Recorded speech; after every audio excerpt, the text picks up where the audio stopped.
Can I welcome the members of the arts community who once again are in the public gallery tonight. I'm delighted to be wrapping up this private member's business tonight, and I thank each and every deputy from all the political parties and none who spoke. Many speakers spoke in favour of the motion, and indeed even speakers from the government side, who some seem to castigate us for bringing forward this motion, spoke about the need for autonomy and the independence within our cultural institutions. I wish to reiterate what my party leader said last night in relation to the previous government, who indicated their intention to produce a bill on the amalgamation, but which never happened. The general scheme of the bill was not approved when Fianna Fáil left office, and the previous government agreed no changes. And I don't think we should make an apology tonight, having consulted with the arts community, that our policy is what it is. Certainly, as a front-bench spokesperson, I wasn't a member of the previous government, and I don't feel ashamed about bringing forward this motion, a motion which is supporting the arts sector and a motion that is supporting the retention of the independence of our cultural institutions.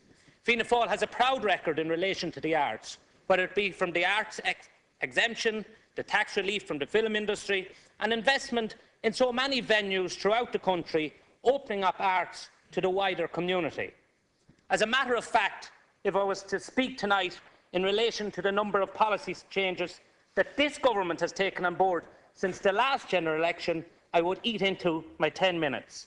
This is the government that promised not another red cent to the banks, promised no increase for student fees, promised the abolition of the upward-only rent reviews. But specifically, in relation to the motion before us tonight, it was your party minister in its election manifesto which committed to the arm's-length principle, a principle which successive governments have supported for 60 years, with successive acts of legislation which have enshrined the principle of independence in our cultural institution. That freedom is especially important in the arts, where the competencies, expertise and networks at both director and board level of our cultural institutions are critical. Minister, last night, together with some government deputies, you said that the arts has always been dealt with on a consensus basis, and I agree. And that's the very reason we asked members to sign our motion.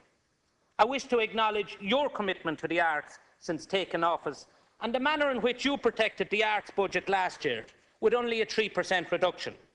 But I would be failing in my duty as one of the opposition spokespersons if I did not utilise this platform to open a debate in this House on an issue which has been widely debated within the arts community. Last night you appeared taken aback that the people highlighted this idea and highlighted this through the media. I would say that's freedom of speech, and people are entitled to do so.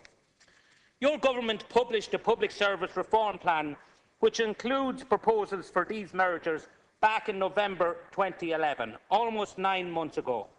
Since this time, you wasted an opportunity to engage in a meaningful, purposeful manner with the interested parties and with the general public. After all, these cultural institutions belong to the people of the Republic. Many of these fine institutions precede the foundation of the state, and I believe will be around a long time after us. The whole discussion, the secret consultation you have initiated in the last number of months only came about following political pressure and the high-profile resignation of Professor Dermot Ferriter from the National Library. In the speech last night, you made the comment that the reason this needed to be done was for economic reasons because of the mismanagement of the economy of the last number of years.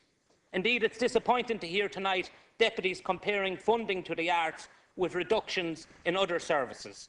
In my opinion, it's like comparing apples and oranges. These mergers will not generate any savings.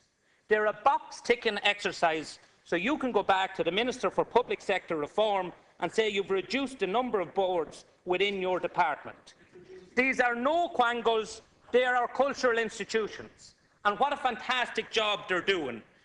€2 billion annually cultural tourism contributes to our economy.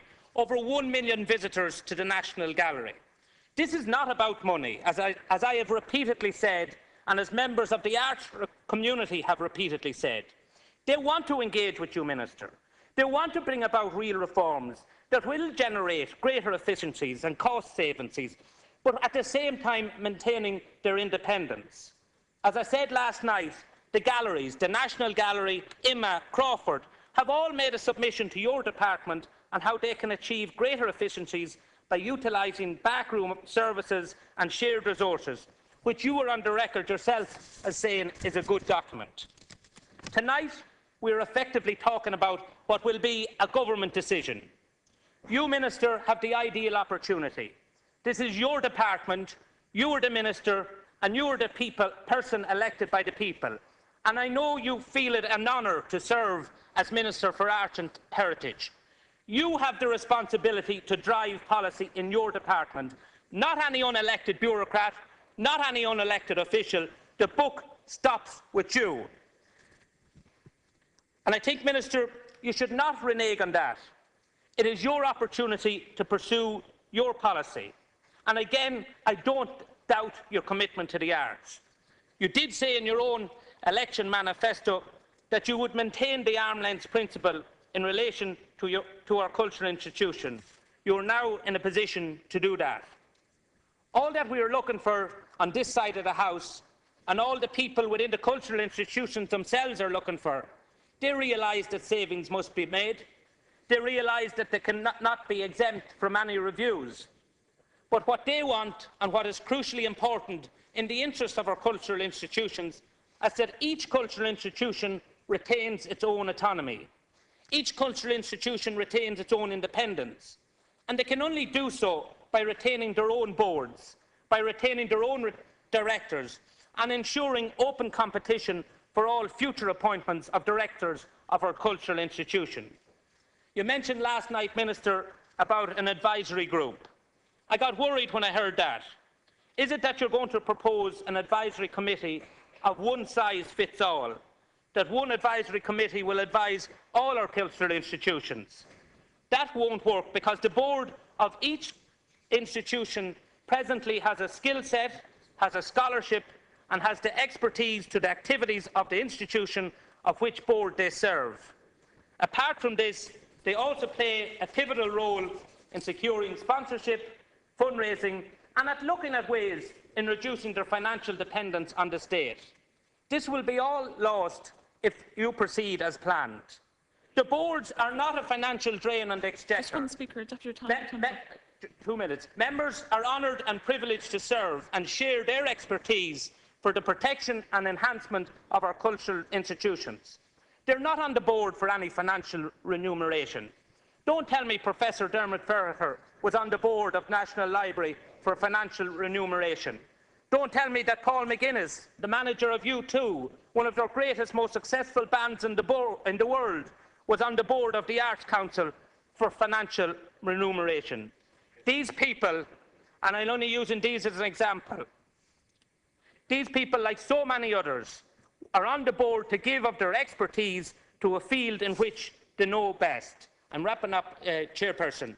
I just want to say, I listened to deputies last night from the other side of the House that criticised us for bringing forward this and saying we were simply playing politics as normal, opposition for the sake of opposition.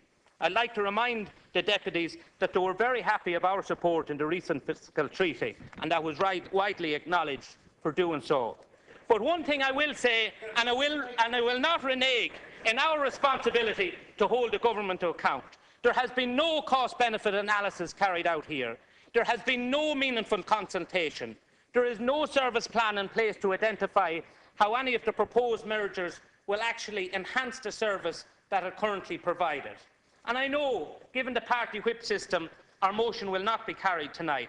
But what I will ask government TDs, and I'm pleased to see so many of them speak positively about this motion, I will ask them to ensure that the arm's-length principle, which successive governments have implemented over the past 60 years, and which was enhanced by the then Minister for Arts and our current President, Michael D. Higgins, in 1997 with the Cultural Institution Act, and ensure that our art and our cultural institution remains outside the remit of politics, to ensure our heritage and our culture is protected for years and for generations to come.